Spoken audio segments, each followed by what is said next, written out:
Rahul മാങ്കൂട്ടവും K സുധാകരനും സ്വതന്ത്രനായിട്ട് നിന്ന് മത്സരിക്കണം എന്ന് ആഗ്രഹിക്കുന്ന ആളുകളൊക്കെ ഒന്ന് വീഡിയോ ലൈക്ക് ചെയ്യണേ.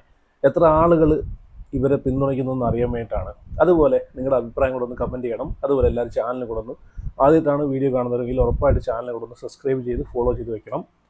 ഇവിടെ ഇപ്പം കണ്ടില്ലേ, രമേശ് പിഷാരടിയെ കൊണ്ട് പാലക്കാട് നിർത്തി അവിടെ ബി ജെ പിക്ക് സീറ്റ് മേടിച്ച് കൊടുക്കാനുള്ള പരിപാടിയാണ് ഇവിടെ വി ഡി സതീശനും രമേശ് ചെന്നിത്തലയും നോക്കിക്കൊണ്ടിരിക്കുന്നത്. ആരെങ്കിലും എന്തെങ്കിലും ചോദിച്ചു കഴിഞ്ഞാൽ ഉടനെ ഇവർ പറയുന്ന കാര്യമാണ്. അതൊക്കെ പാർട്ടി തീരുമാനിക്കണം. പാർട്ടി ആരാണ് പാർട്ടി? രാഹുൽ ഗാന്ധിയാണോ? ഒരാളാണോ പാർട്ടി? ഈ പ്രസ്ഥാനത്തിലുള്ള എല്ലാ ആളുകളും കൂടെ ചേരുമ്പോഴാണ് ഒരു പാർട്ടിയാവുന്നത്, ഒരു പ്രസ്ഥാനമാവുന്നത് അല്ലേ? അപ്പോൾ ആ പ്രസ്ഥാനത്തിൽ ആർക്കാണോ പിന്തുണ കൂടുതൽ അവരെ അംഗീകരിക്കണം, അവർക്കൊരു പ്രയോറിറ്റി കൊടുക്കണം. അതാണ് വേണ്ടുന്നത്. ഇവിടെ രാഹുൽ മാങ്കൂട്ടം എന്നൊരു വ്യക്തിയെ പാർട്ടി പുറത്താക്കുന്ന സമയത്ത് അയാൾ ഒരു അക്ഷരം വേണ്ടിയിട്ടില്ല. അതുപോലെ ഇലക്ഷന് മത്സരിക്കാതെ സീറ്റ് കൊടുക്കാതിരുന്നപ്പോഴും അയാൾ ഒരു അക്ഷരം വേണ്ടിയില്ല. അയാൾ പറഞ്ഞേക്കുന്ന ഒരേ ഒരു കാര്യമാണ്, പാർട്ടി എന്ത് പറഞ്ഞാലും അത് അനുസരിക്കും. പാർട്ടി പുറത്തു പോകാൻ പറഞ്ഞു കഴിഞ്ഞാൽ പുറത്തു പോകും, പാർട്ടി അകത്തോട്ട് വരാൻ പറഞ്ഞു കഴിഞ്ഞാൽ അകത്തോട്ട് വരും. അതുപോലെ പാർട്ടി മത്സരിക്കണ്ട എന്ന് പറഞ്ഞു കഴിഞ്ഞാൽ ഞാൻ മത്സരിക്കത്തില്ല, പാർട്ടി മത്സരിക്കണം എന്ന് പറഞ്ഞാൽ ഞാൻ മത്സരിക്കും. അതാണ് ഒരു യഥാർത്ഥ ഒരു കറകളഞ്ഞ ഒരു കോൺഗ്രസ് പ്രവർത്തകൻ എന്നൊക്കെ നമ്മൾ പറയുമല്ലോ, അത് കണ്ടുപിടിക്കണം. നമ്മളിപ്പോൾ കണ്ടതാണ്, ഏതെങ്കിലും ഒരു പാർട്ടി, ഇപ്പം ഭരണപക്ഷത്തായിക്കോട്ടെ, അല്ലെങ്കിൽ ബി ജെ പിയിലായിക്കോട്ടെ, എൻ ഡി യിലായിക്കോട്ടെ, ഈ പറഞ്ഞ പോലെ ഒരു സീറ്റ് കൊടുക്കത്തില്ല എങ്കിൽ ഉടനെ മറുകണ്ഠം ചാടിപ്പോണ ആളുകളെയാണ് നമ്മൾ കണ്ടുകൊണ്ടിരിക്കുന്നത്. ഇപ്പോൾ ഒരു എക്സാമ്പിൾ ഞാൻ പറയുകയാണ്. അഖിൽമാരാറിന് ഈ തെരഞ്ഞെടുപ്പിൽ സീറ്റ് കിട്ടത്തില്ല എന്ന് മനസ്സിലായപ്പോഴത്തേക്ക് അഖിൽമാരാർ മറുകണ്ഠം ചാടി ബി ജെ പിയിലേക്ക് പോയി നമ്മൾ കണ്ടതാണ് അല്ലേ? അതുപോലെ എത്ര ആളുകൾ. പക്ഷെ രാഹുൽ മാങ്കൂട്ടം എന്നൊരു വ്യക്തിയെ കണ്ടല്ലേ, ആ വ്യക്തി പുള്ളിക്ക് സ്വതന്ത്രമായിട്ട് പോലും നിൽക്കാമെങ്കിൽ പുള്ളി വൻ ഭൂരിപക്ഷത്തോടു കൂടി, വൻ റെക്കോർഡുകൂടി പുള്ളി ജയിച്ചു വരും. വന്നിട്ട് പോലും ഈ ഒരു പാർട്ടിക്ക് എതിരായിട്ട് പുള്ളി നിൽക്കാൻ തയ്യാറാകാതെ ആ പാർട്ടി വിളിക്കുമെന്ന് പുള്ളി സമാധാനിച്ച് പുള്ളി ആഗ്രഹിച്ചിരുന്നു. ലാസ്റ്റ് റീസെൻ്റായിട്ട് രാഹുൽ മാധ്യമങ്ങളോട് പറഞ്ഞ വാക്കുകൾ നമുക്കറിയാവുന്നേ ഉള്ളൂ. പാർട്ടി പറഞ്ഞാൽ ഞാൻ മത്സരിക്കും. അത് അത്രമാത്രം പുള്ളിക്ക് ആഗ്രഹമുണ്ടായിരുന്നു പാലക്കാട് തുടരണമെന്ന്, പാലക്കാട് മത്സരിക്കണമെന്ന്. അതുകൊണ്ട് തന്നെ 3 വീടിൻ്റെ പണികൾ എത്രയും പെട്ടെന്ന് പൂർത്തീകരിച്ച് താക്കോല് കൊടുക്കുന്നത് വരെ നമ്മൾ കണ്ടതാണ്. അതുപോലെ 12 വീടുകളുടെ പണി മൊത്തത്തിൽ തറക്കല്ലിടിയിൽ പൂർത്തിയായിട്ടുണ്ടായിരുന്നു. അതിൽ 3 വീടുകളുടെ പണി പൂർണ്ണമായിട്ടും പൂർത്തിയായി. അവകാശപ്പെട്ട ആളുകൾക്ക് ആ 3 വീടുകളുടെ താക്കോല് കൈമാറുക തന്നെ ചെയ്തു. വെറും 1.5 കൊല്ലം കൊണ്ട്.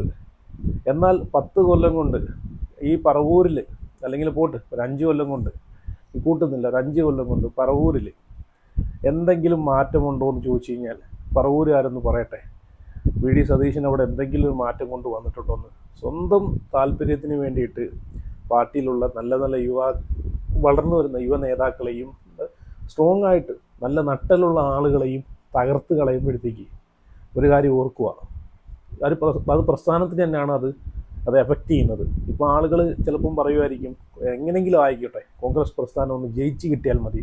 അങ്ങനെയല്ല പറയേണ്ടത്. ഇങ്ങനെ ഈ പറഞ്ഞിട്ടുള്ള കസേര മോഹത്തിന് വേണ്ടിയിട്ടും സ്വാർത്ഥ താല്പര്യത്തിന് വേണ്ടിയിട്ടും മറ്റുള്ളവരെ എല്ലാം കുതികാല് വെട്ടി നശിപ്പിച്ച് നല്ല നേതാക്കളെ നശിപ്പിച്ച് കളഞ്ഞിട്ട് അവനവൻ്റെ സ്വാർത്ഥതയ്ക്ക് വേണ്ടിയിട്ട് നമ്മൾ ഇവരെയൊക്കെ ജയിപ്പിച്ച് കഴിഞ്ഞാൽ, സത്യം പറഞ്ഞാൽ നാളെ നമുക്ക് ഇവർ ജയിപ്പിച്ചുകൊണ്ട് നമുക്ക് എന്തെങ്കിലും ഗുണം കിട്ടുന്നുണ്ടോ? നാടിന് എന്തെങ്കിലും ഗുണം കിട്ടുന്നുണ്ടോ? നാടിന് എന്തെങ്കിലും വികസനം കിട്ടുന്നുണ്ടോ? ഇല്ല, ഒരിക്കലും കിട്ടാൻ പോകുന്നില്ല. അപ്പം രാഹുൽ മാങ്കൂട്ടത്തിൻ്റെ ഒരു വീഡിയോ ഞാൻ ഇവിടെ വെച്ച് തരാം. അപ്പം പുള്ളി ഈ പറഞ്ഞിട്ടുള്ള പാർട്ടി എന്നൊക്കെ പുറത്താക്കുന്ന സമയത്ത് അവസാനമായിട്ട് പുള്ളി ജനങ്ങളോട് പറഞ്ഞൊരു കാര്യമുണ്ട്. ജനങ്ങൾ പ്രബുദ്ധരല്ല, ജനങ്ങൾ എന്നെ മനസ്സിലാക്കും, എന്നെ തിരിച്ചറിയും എന്നൊരു വാക്ക് പറഞ്ഞിട്ടാണ് പുള്ളി പോയിട്ടുള്ളത്. പക്ഷെ ജനങ്ങൾക്കറിയാം സത്യം എന്താണ്. ജനങ്ങളെല്ലാം രാഹുലിനെ പിന്തുണയ്ക്കുന്നുണ്ട്, പാലക്കാട്ടുകാർ ഉൾപ്പെടെ. ഇപ്പം തന്നെ കണ്ടില്ലേ, KCയും യൂത്ത് കോൺഗ്രസിലും തമ്മിൽ, യൂത്ത് കോൺഗ്രസിലും KSUവും അവിടെ പൊട്ടിത്തെറിയാണ്. പാലക്കാടിൽ രാഹുൽ മാങ്കൂട്ടവുമായിട്ട് ബന്ധപ്പെട്ട് രാഹുലിനെ നിർത്താത്തതിൻ്റെ പേരിലും രമേശ് പിഷാരടി അവിടെ കൊണ്ട് നിർത്തിയാലും കഴിഞ്ഞ 10 കൊല്ലം കൊണ്ട് അവരൊക്കെ കഷ്ടപ്പെട്ടതും അവരൊക്കെ ആഗ്രഹിച്ചതും ഭരണത്തിൽ വരുമ്പോഴത്തേക്ക്, ഈ ഒരു ഭരണത്തിൽ വരാനും ആ ഭരണത്തിൽ വരുമ്പോഴത്തേക്ക് അർഹതപ്പെട്ട ആളുകൾക്ക് അത് സീറ്റ് കിട്ടാനും വേണ്ടിയിട്ടാണ് ഈ 10 കൊല്ലം കൊണ്ട് ഓരോ ആളുകൾ കഷ്ടപ്പെട്ടത്. അല്ലാതെ രമേശ് പിഷാരടിയെ പോലെ ഒരാൾ കഴിഞ്ഞ 10 കൊല്ലം കൊണ്ട് സിനിമയുടെ പുറകെ പോയി പുള്ളി ആവശ്യത്തിലധികം പൈസ ഉണ്ടാക്കി എല്ലാം കഴിഞ്ഞിട്ട് അവസാനം ഇവരൊക്കെ വരുന്നത് ഒരു MLA കസേരയെ മോഹിച്ച് മാത്രമാണ്, അല്ലെന്ന് പറയാൻ പറ്റൂ ഇല്ല. എന്നാലൊന്ന് അറിയിക്കട്ടെ, ഈ ഒരു പ്രസ്ഥാനത്തിന് വേണ്ടിയിട്ട് 10 വീടുകൾ കയറി ഒന്ന് ഈ ഒരു MLA പദവി ഈ ഒരു MLA പദവി കൊടുക്കുന്നതിന് മുമ്പ് പാലക്കാട് സീറ്റ് നൽകുന്നതിന് മുമ്പ് ഒരു 10 വീടുകൾ കയറി ഈ ഒരു പാർട്ടിക്ക് വേണ്ടിയിട്ടൊന്ന് പ്രവർത്തിക്കാൻ പറഞ്ഞു കഴിഞ്ഞാൽ രമേശ് പിഷാരടി അല്ലെങ്കിൽ വേറെ ആരും ആയിക്കോട്ടെ, രമേശ് പിഷാരടി വേറെ ആരും ആയിക്കോട്ടെ, ചെയ്യുമോ? ഇല്ല. ഒരു കാര്യം അപ്പോൾ അവർ പറയും എനിക്ക് സിനിമയുണ്ട്, ഞാൻ തിരക്കാമെന്ന് പറയും. പക്ഷേ ഇപ്പോൾ എന്തുകൊണ്ട്? ഇപ്പോൾ സിനിമയില്ല, ഒന്നുമില്ല, ഒരു തിരക്കുമില്ല. അപ്പോൾ പാർട്ടിക്ക് വേണ്ടിയിട്ട് ഞാൻ അങ്ങോട്ട് പ്രയത്നിക്കാമെന്ന് പറഞ്ഞിട്ട് ഇറങ്ങിയേക്കോ. ഇതൊക്കെ കേരളത്തിലെ ജനങ്ങൾ, അരിയാഹാരം കഴിക്കുന്ന ജനങ്ങൾ, നിങ്ങളൊന്ന് മനസ്സിലാക്കുക. അപ്പോൾ ഞാനിവിടെ രാഹുലിൻ്റെ ആ ഒരു വീഡിയോ ഒന്ന് വെച്ച് തരാം, നിങ്ങളൊന്ന് കണ്ടു നോക്കി. അവസാനമായിട്ട് പാർട്ടിയിൽ നിന്ന് പുറത്തു പോകുന്ന സമയത്ത് രാഹുൽ ജനങ്ങളോട് പറഞ്ഞൊരു കാര്യമുണ്ട്, അത് നിങ്ങളൊന്ന് കണ്ടു നോക്കി.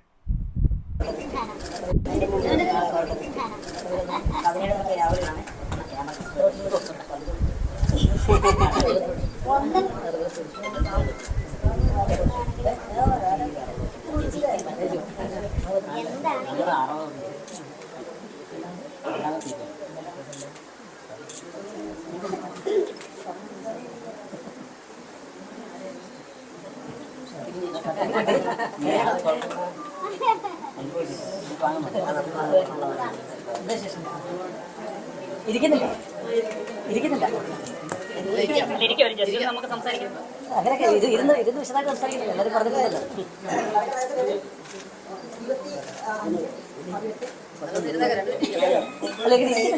നിങ്ങൾ കണ്ടു സന്തോഷം.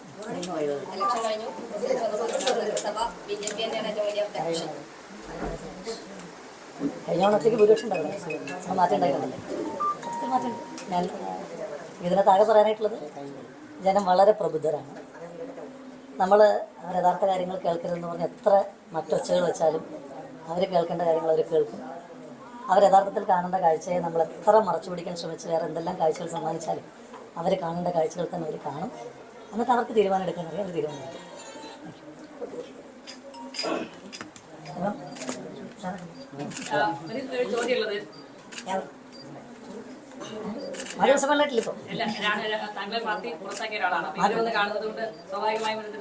മാധ്യമസമ്മേളനമായിട്ട് ഉദ്ദേശിക്കുന്നില്ല. ഞാനിവിടുത്തെ ഒരു വോട്ടറല്ലേ.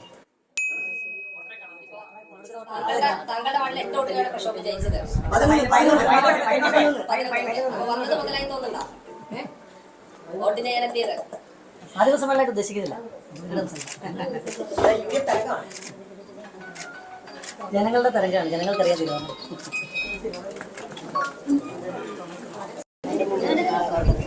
കണ്ടല്ലോ, ജനങ്ങൾക്ക് മനസ്സിലായി, ജനങ്ങൾക്ക് എന്താണെന്ന് കാര്യം നല്ലതുപോലെ മനസ്സിലായി. പക്ഷേ ഈ പ്രസ്ഥാനത്തിലുള്ള ആളുകൾക്ക്, ഈ പ്രസ്ഥാനത്തിലുള്ള കസേരമോഹികളായിട്ടുള്ള കള്ളക്കിളവന്മാർക്ക് എന്തുകൊണ്ട് മനസ്സിലാവുന്നില്ല?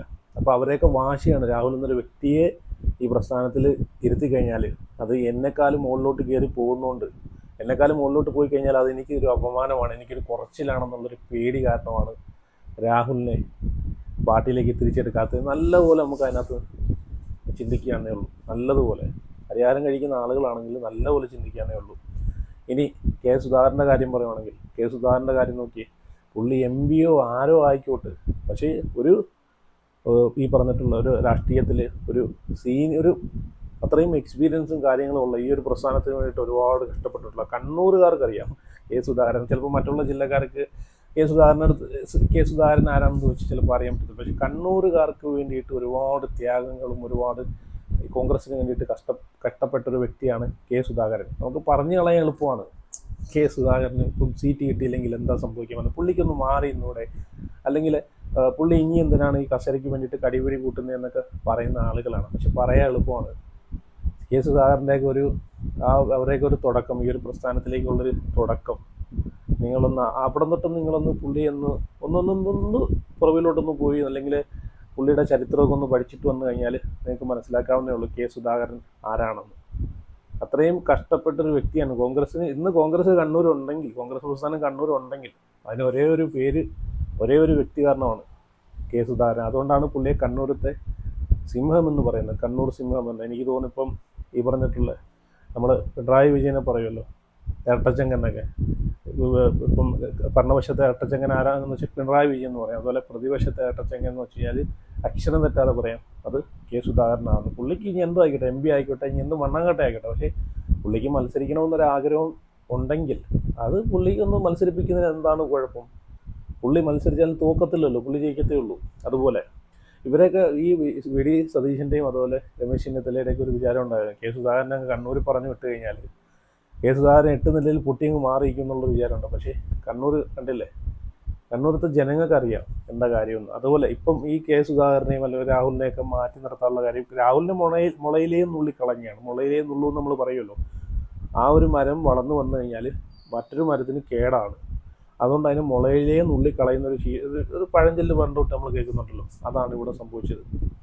അപ്പം അതുപോലെ കെ സുധാകരൻ ഇനി അവിടെ നിന്ന് ജയിച്ചു കഴിഞ്ഞാൽ ചിലപ്പം കെ സുധാകരൻ ഇനി ഒരു മുഖ്യമന്ത്രി കസേര കൊടുക്കേണ്ട വന്നാലോ. കാരണം പാർട്ടിയിലെ മുതിർന്ന നേതാവാണ്, എപ്പോഴും പ്രയോറിറ്റി ഉള്ളത് മുതിർന്ന ആളുകൾക്കാണ് അല്ലേ. അതാണ്, അങ്ങനെയാണ് പ്രസ്ഥാനം, മുതിർന്ന ആളുകൾക്കാണ്. അപ്പം കസേര കൊടുക്കേണ്ട വന്നു കഴിഞ്ഞാൽ മുഖ്യമന്ത്രി ആയി കഴിഞ്ഞാൽ ഇത്രയും നാളും കഷ്ടപ്പെട്ടൊക്കെ വെറുതെ ആയി പോലും എന്നുള്ളൊരു തോന്നൽ VD സതീശനുണ്ട്, നല്ലൊരു പേടിയുണ്ട്. അതുകൊണ്ടാണ് ഇതിൻ്റെയൊക്കെ പുറകിൽ നല്ല കളികളുണ്ട്. ആ ഒരു വാർത്തയും കൂടെ ഇവിടെ ഞാൻ വെച്ച് തരാം, നിങ്ങളൊന്ന് കേട്ടു നോക്കേ, കണ്ടു നോക്ക്. സീറ്റുകളിൽ കോൺഗ്രസിനെതിരെ സ്വന്തം സ്ഥാനാർത്ഥികളെ നിർത്താനാണ് സുധാകരന്റെ പുതിയ തന്ത്രം. അല്പസമയത്തിനകം അദ്ദേഹം മാധ്യമങ്ങളെ കാണുമെന്നും തന്റെ നിലപാടുകൾ തുറന്നു പറയുമെന്നും ഡൽഹി റിപ്പോർട്ടിൽ പറയുന്നു. കൂടുതൽ വിവരങ്ങളുമായി ബൽറാം നെടുങ്ങാടി വീണ്ടും ചേരുന്നു ഡൽഹിയിൽ നിന്ന്. ബൽറാം, അദ്ദേഹത്തിനെ അനുനയിപ്പിക്കാൻ എന്തെങ്കിലും ശ്രമം KC വേണുഗോപാലിന്റെ ഭാഗത്തുനിന്നുണ്ടാകുന്നുണ്ടോ? SKN കഴിഞ്ഞ ദിവസങ്ങളിലെല്ലാം തന്നെ അത്തരത്തിലുള്ള ശ്രമങ്ങൾ ഉണ്ടായിരുന്നു. അത് KC വേണുഗോപാലും ഒപ്പം തന്നെ പ്രതിപക്ഷ നേതാവ് VD സതീശൻ അടക്കമുള്ളവർ കെ സുധാകരനെ ഫോണിൽ വിളിച്ച് കാര്യങ്ങൾ സംസാരിച്ചിരുന്നു. നേരിട്ടൊരു കൂടിക്കാഴ്ച എന്നാൽ ഈ നേതാക്കൾ നടത്തിയിട്ടില്ല. കഴിഞ്ഞ ദിവസം MK രാഘവൻ MP മാത്രമാണ് കെ സുധാകരനുമായി നേരിട്ട് കണ്ട് സംസാരിച്ച ആൾ. ആ ഒരു കൂടിക്കാഴ്ചയിൽ തന്നെ ഇത്തരത്തിൽ മത്സരിക്കണമെന്നുള്ള താല്പര്യത്തിൽ ഉറച്ചു നിൽക്കുന്നതായി അദ്ദേഹം അറിയിച്ചതായാണ് ലഭ്യമാകുന്ന വിവരം. എന്തായാലും കെ സുധാകരനെ സംബന്ധിച്ചിടത്തോളം അദ്ദേഹം ഇത് സംസ്ഥാന രാഷ്ട്രീയത്തിലേക്ക് മടങ്ങാനുള്ള തന്റെ ആഗ്രഹത്തിനുള്ള ഒരു ഉചിതമായ അവസരമായാണ് കണക്കാക്കിയിരുന്നത്. അതുകൊണ്ട് തന്നെ അദ്ദേഹം ഹൈക്കമാൻഡിൽ നിന്ന് അദ്ദേഹത്തിന് നേരത്തെ തന്നെ അത്തരത്തിൽ അവസരം നൽകുമെന്ന് അറിയിച്ചിരുന്നതാണ് എന്നാണ് അദ്ദേഹം പറയുന്നത്. അതുകൊണ്ട് തന്നെ ാണ് മത്സരിക്കാനുള്ള താല്പര്യം പ്രകടിപ്പിക്കുകയും അത് പ്രഖ്യാപിക്കുകയും ചെയ്തത്. എന്നാൽ അതിനുശേഷവും അത് തന്റെ പ്രഖ്യാപനം, തന്റെ ആഗ്രഹം അല്ലെങ്കിൽ തനിക്ക് മുൻപ് നൽകിയ വാക്ക് അത് പാലിക്കാൻ കോൺഗ്രസ് നേതൃത്വം തയ്യാറായില്ല എന്നും ഇത്രത്തോളം ഉറച്ചു നിന്നിട്ട് പോലും MP-മാർ ആരും തന്നെ മത്സരിക്കേണ്ടതില്ല എന്ന പൊതുതത്വം അത് കെ സുധാകരനും ബാധകമാണ് എന്ന ഒരു തീരുമാനത്തിലേക്ക് നേതൃത്വം പോയതുമാണ് അദ്ദേഹത്തെ ചൊടിപ്പിച്ചിരിക്കുന്നത്. കഴിഞ്ഞ ദിവസങ്ങൾ ഉച്ചയോടെ കാര്യങ്ങൾ സമവായത്തിലേക്ക് നീങ്ങുന്നു എന്ന് അദ്ദേഹവും കരുതിയിരുന്നു. അതുകൊണ്ട് തന്നെയാണ് ഇന്നലെ മാധ്യമങ്ങളെ കാണാൻ തീരുമാനിച്ചിരുന്ന അദ്ദേഹം ആ തീരുമാനം മാറ്റി ഹൈക്കമാൻഡിന്റെ തീരുമാനം, തനിക്ക് അനുകൂലമായ ഒരു തീരുമാനം ഉണ്ടാകുമെന്ന് പ്രതീക്ഷിച്ചിരിക്കുകയായിരുന്നു. എന്നാൽ അത് അപ്രതീക്ഷിതമായ ചില നീക്കങ്ങൾ ഉണ്ടാകുന്നു. AICC അധ്യക്ഷൻ തന്നെ നേരിട്ട് ഈ വിഷയത്തിൽ അതൃപ്തി അറിയിക്കുന്നു. തുടർന്ന് അദ്ദേഹത്തെ ഒഴിവാക്കിക്കൊണ്ടുള്ള ഒരു സ്ഥാനാർത്ഥി പട്ടികയിലേക്ക് കാര്യങ്ങൾ എത്തുന്നു. ഈ ഒരു ഘട്ടത്തിലാണ് ഇതിന് പിന്നിലെല്ലാം ആസൂത്രിതമായ ഒരു ശ്രമമാണോ എന്ന് കെ സുധാകരൻ സംശയിക്കുന്നത്. അങ്ങനെയെങ്കിൽ അതിന് കടുത്ത തിരിച്ചടി തന്നെ നൽകാൻ ഉള്ള ഒരു തീരുമാനത്തിലാണ് അദ്ദേഹം ഉള്ളത്. നേരത്തെ തന്നെ ഇത്തരത്തിലൊരു നീക്കം ഉണ്ടാവുകയാണെങ്കിൽ എങ്ങനെ മുന്നോട്ട് പോകണം എന്നതുമായി ബന്ധപ്പെട്ട് അദ്ദേഹവും അടുപ്പമുള്ള അദ്ദേഹത്തോടൊപ്പം നിൽക്കുന്ന നേതാക്കളും തമ്മിൽ കൂടിയാലോചനകൾ നടത്തിയിരുന്നു. അതിന്റെ കൂടി അടിസ്ഥാനത്തിലാണ് കോൺഗ്രസിന് ഏറെ നിർണായകമായ നിലവിലെ സിറ്റിംഗ് സീറ്റുകൾ ഉൾപ്പെടെയുള്ള 25ഓളം സീറ്റുകളിൽ സ്വന്തം സ്ഥാനാർത്ഥികളെ നിർത്താനുള്ള ഒരു തീരുമാനം. ഇത് വൈകിയ വേള ആണ് എന്നതുകൊണ്ട് തന്നെ പുതിയൊരു പാർട്ടി രൂപീകരിച്ച് മുന്നോട്ട് പോകാൻ കഴിയില്ല. എന്നാൽ പാർട്ടിക്കുള്ളിൽ തനിക്ക് ഒപ്പം നിൽക്കുന്ന നേതാക്കൾ താൻ ഒറ്റയ്ക്കല്ല പാർട്ടിയിൽ എന്ന് നേതൃത്വത്തിന് ശക്തമായ ഒരു സന്ദേശം നൽകാൻ തന്നെയാണ് അദ്ദേഹം ഉറച്ചിരിക്കുന്നത്. കെ സുധാകരൻ എന്നാൽ തനിക്ക് സംസ്ഥാന രാഷ്ട്രീയത്തിൽ എത്രത്തോളം പ്രാധാന്യമുണ്ട്, തനിക്കൊപ്പം എവിടെ നിന്നെല്ലാം ആളുകൾ ഒന്നിച്ചു നിൽക്കും എന്നുള്ളതെല്ലാം നേതാക്കളെ കാണിക്കാൻ ഉള്ള ഒരു അവസരം കൂടി ആക്കുകയാണ് അദ്ദേഹം. അതുകൊണ്ട് തന്നെ നിർണായകമായ 25 മണ്ഡലങ്ങളിൽ അദ്ദേഹം സ്വന്തം സ്ഥാനാർത്ഥികളെ നിർത്താനുള്ള നീക്കങ്ങൾ ആരംഭിച്ചിരിക്കുന്നു. അതിനുവേണ്ടിയുള്ള ചർച്ചകൾ, ആശയവിനിമയങ്ങൾ അത് പുരോഗമിക്കുകയാണ് എന്നാണ് ലഭ്യമാകുന്ന വിവരം. അങ്ങനെ എങ്കിൽ ഒരു സംഘമായി തന്നെ കെ സുധാകരൻ സ്വതന്ത്രനായി മത്സരിക്കാൻ ഉള്ള ഒരു തീരുമാനം പ്രഖ്യാപിച്ചാൽ അദ്ദേഹം ഒറ്റയ്ക്കാവില്ല, മറിച്ച് പ്രധാനപ്പെട്ട 25ഓളം മണ്ഡലങ്ങളിൽ സുധാകരന്റെ സ്ഥാനാർത്ഥികളും മത്സരിക്കും. കോൺഗ്രസിന് അത് വലിയ തിരിച്ചടി അല്ലെങ്കിൽ കോൺഗ്രസിന് കനത്ത തോതിൽ വെല്ലുവിളി ഉയർത്തുന്ന ഒരു നീക്കമായിരിക്കും അത്. ഈ ഒരു നീക്കത്തിലേക്കാണ് സുധാകരൻ തയ്യാറെടുക്കുന്നത്. അദ്ദേഹം ഒപ്പം തന്നെ MP സ്ഥാനം രാജിവെച്ച് അത്തരത്തിലൊരു നീക്കത്തിലേക്ക് പോകാനാണ് അദ്ദേഹം ആലോചിക്കുന്നത്. ഈ തീരുമാനമെല്ലാം ഒരു നിമിഷം കൊണ്ട് അല്ലെങ്കിൽ ഇന്ന് രാവിലെ അദ്ദേഹത്തിന് സീറ്റ് നിഷേധിക്കപ്പെട്ടു എന്ന വാർത്തകൾ പുറത്തു വരുന്ന ഘട്ടത്തിൽ അദ്ദേഹം എടുത്തതല്ല. ഇത്തരത്തിലൊരു നീക്കം നേതൃത്വത്തിന്റെ ഭാഗത്തു നിന്നും ഉണ്ടായാൽ ഓക്കെ, കണ്ടല്ലോ. അപ്പം ഈ പറഞ്ഞിട്ടുള്ള നിൽക്കണം, സ്വതന്ത്രമായിട്ട് നിൽക്കണം. അത് രാഹുൽ മാങ്കൂട്ടമാണെങ്കിലും കെ സുധാകരനാണെങ്കിലും ഇവരുടെ കാര്യങ്ങൾ ചോദിക്കുമ്പോഴത്തേക്ക് ഈ പറഞ്ഞിട്ടുള്ള രമേശ് ചെന്നിത്തലയായാലും ഈ പറഞ്ഞിട്ടുള്ള വി.ഡി. സതീശനായാലും ഇവരൊക്കെ പറയുന്നൊരു കാര്യം എന്ന് വെച്ചാൽ അത് പാർട്ടി തീരുമാനിക്കണം. ആരാണ് പാർട്ടി? പാർട്ടി എന്ന് പറഞ്ഞാൽ ഒരു രാഹുൽ ഗാന്ധി. പുള്ളിക്ക് പുള്ളിയുടെ കാര്യം നോക്കാം, പുള്ളിയുടെ സ്ഥലങ്ങളുടെ കാര്യം നോക്കാം, പുള്ളിക്ക് സമയം. ഇവിടുന്ന് ഇവരെ എഴുതി കൊടുക്കുന്ന കാര്യങ്ങൾ ഇവരൊക്കെ ചർച്ച ചെയ്ത് അവിടെ പറയുന്ന കാര്യങ്ങളാണ് ഇവിടെയൊക്കെ ഫിക്സ് ചെയ്യുന്നത്. അല്ലാതെ വേറെന്ത് ഇതിനകത്ത് വേറെ ഈ പ്രസ്ഥാനത്തിൽ നമ്മൾ ആരെയാണ്? സണ്ണി ജോസഫിനെ കാണുന്നുണ്ട്, അതുപോലെ ഈ പറഞ്ഞ രമേശ് ചെന്നിത്തല കാണുന്നുണ്ട്, വി.ഡി. സതീശനെ കാണുന്നുണ്ട്. ഇവരൊക്കെ അല്ലാതെ വേറെ ആരെയാണ്? അതുപോലെ നമ്മളെ കിങ്ങിണിക്കുട്ടനെ കാണുന്നുണ്ട്. ഇവരൊക്കെ ആരെന്നൊക്കെ പുള്ളിയുടെ കാര്യമൊന്നും പിന്നെ പറയണ്ട. പുള്ളിയൊക്കെ ഭയങ്കര സംഭവമായിട്ട് കിടക്കുവാണ്. ഈ പാർട്ടിയിൽ നിന്നും മറുകണ്ഠം ചാടിയിട്ട് പിന്നെ സ്വന്തമായിട്ടൊരു പാർട്ടി രൂപീകരിച്ച് പൊട്ടി പാളീസായിട്ട് പിന്നെ തിരിച്ചു വന്ന പുള്ളിക്ക് അഭിപ്രായം പറയാൻ എന്ത് യോഗ്യതയാണുള്ളതാണ് ഞാൻ ആലോചിക്കുന്നത്. അപ്പം ഇവരൊക്കെയാണ് ഈ 4-5 പേരാണ് പാർട്ടി. ഇവരാണ് പാർട്ടി. ആരെന്ത് ചോദിച്ചാലും അത് പാർട്ടി തീരുമാനിക്കും. എന്തുവാടെ ഇതൊക്കെ? സത്യം പറഞ്ഞ കസേര കടിപിടിയാണ്. ഇപ്പോൾ നിങ്ങൾ നോക്കിയോ, ഈ ഒരു ഇലക്ഷൻ കഴിയുമ്പോഴത്തേക്ക് ഈ കോൺഗ്രസ് പ്രസ്ഥാനത്തിലുള്ള പകുതി സ്ഥലങ്ങളിലെ ഈ പകുതി ആളുകളും പൊട്ടി പാളീസായി പല വഴിക്ക് പോകും. അപ്പോൾ അതൊക്കെ കണ്ടുകൊണ്ടിരിക്കുകയാണ്. പാലക്കാടൊക്കെയാണ് ഭയങ്കര പ്രശ്നം നടന്നുകൊണ്ടിരിക്കുകയാണ്. ഭയങ്കര യൂത്ത് കോൺഗ്രസും അതുപോലെ KCU ഒക്കെ ഉണ്ടല്ലോ, അവരൊക്കെ ഭയങ്കര പ്രശ്നം ഉണ്ടാക്കിക്കൊണ്ടിരിക്കുകയാണ്. കാരണം പാർട്ടിക്ക് വേണ്ടിയിട്ട് ഒരു കൊടി പോലും പിടിക്കാത്ത ഒരാളെ ഇവിടെ, അതും ശോഭാ സുരേന്ദ്രനെതിരെ നിർത്തുമ്പോഴത്തേക്ക് രമേശ് പിഷാരടിയുടെ കാര്യമാണ് പറയുന്നത്. പാർട്ടി ഒരു 100 വട്ടമെങ്കിലും ആലോചിക്കണമെന്നാണ് അവർ പറയുന്നത്. അതുകൊണ്ട് ഈ ഒരു പ്രവർത്തനത്തിനും ഇറങ്ങത്തില്ല എന്നാണ് പറയുന്നത്. അതുപോലെ ഈ പറഞ്ഞിട്ടുള്ള സുധാകരനുമായിട്ട് ബന്ധപ്പെട്ട് സുധാകരനെ പിന്തുണയ്ക്കുന്ന പ്രവർത്തകരും അങ്ങനെ തന്നെയാണ് പറയുന്നത്. സുധാകരൻ ഇല്ലെങ്കിൽ അപ്പോൾ ഇവിടെ കണ്ണൂർ മറ്റേ പന്തംകുളത്തി വരെ പ്രകടനം ഉണ്ടായിരുന്നു. അപ്പോൾ നിങ്ങളൊന്ന് ആലോചിച്ച് നോക്കിയേ, എന്തുമാത്രം കണ്ണൂരിലെ ജനങ്ങൾ സുധാകരനെ പിന്താങ്ങുന്നു എന്ന് ആലോചിക്കണം അല്ലേ? അപ്പോൾ എന്തായാലും നിങ്ങളേക്കൽ അഭിപ്രായങ്ങളൊക്കെ ഉറപ്പായിട്ട് ഇതിനെ പറ്റിയിട്ടൊക്കെ കമൻറ്റ് ചെയ്യുക. അതുപോലെ രാഹുലും സുധാകരനൊക്കെ സ്വതന്ത്രമായിട്ട് മത്സരിക്കണമെന്ന് ആഗ്രഹിക്കുന്ന ആളുകളൊക്കെ ഒന്ന് ലൈക്ക് ചെയ്തേരെ. അതുപോലെ നിങ്ങൾ അഭിപ്രായങ്ങളൊക്കെ ഉറപ്പായിട്ടൊന്ന് കമൻറ്റ് ചെയ്തേരെ. വീഡിയോ ആദ്യമായിട്ടാണ് കാണുന്നവരുണ്ടെങ്കിൽ ഉറപ്പായിട്ട് ചാനലിൽ കൂടെ ഒന്ന് സബ്സ്ക്രൈബ് ചെയ്ത് വെച്ചേരെ. അതുപോലെ അടുത്ത വീഡിയോ ആയിട്ട് പിന്നെ വരാം.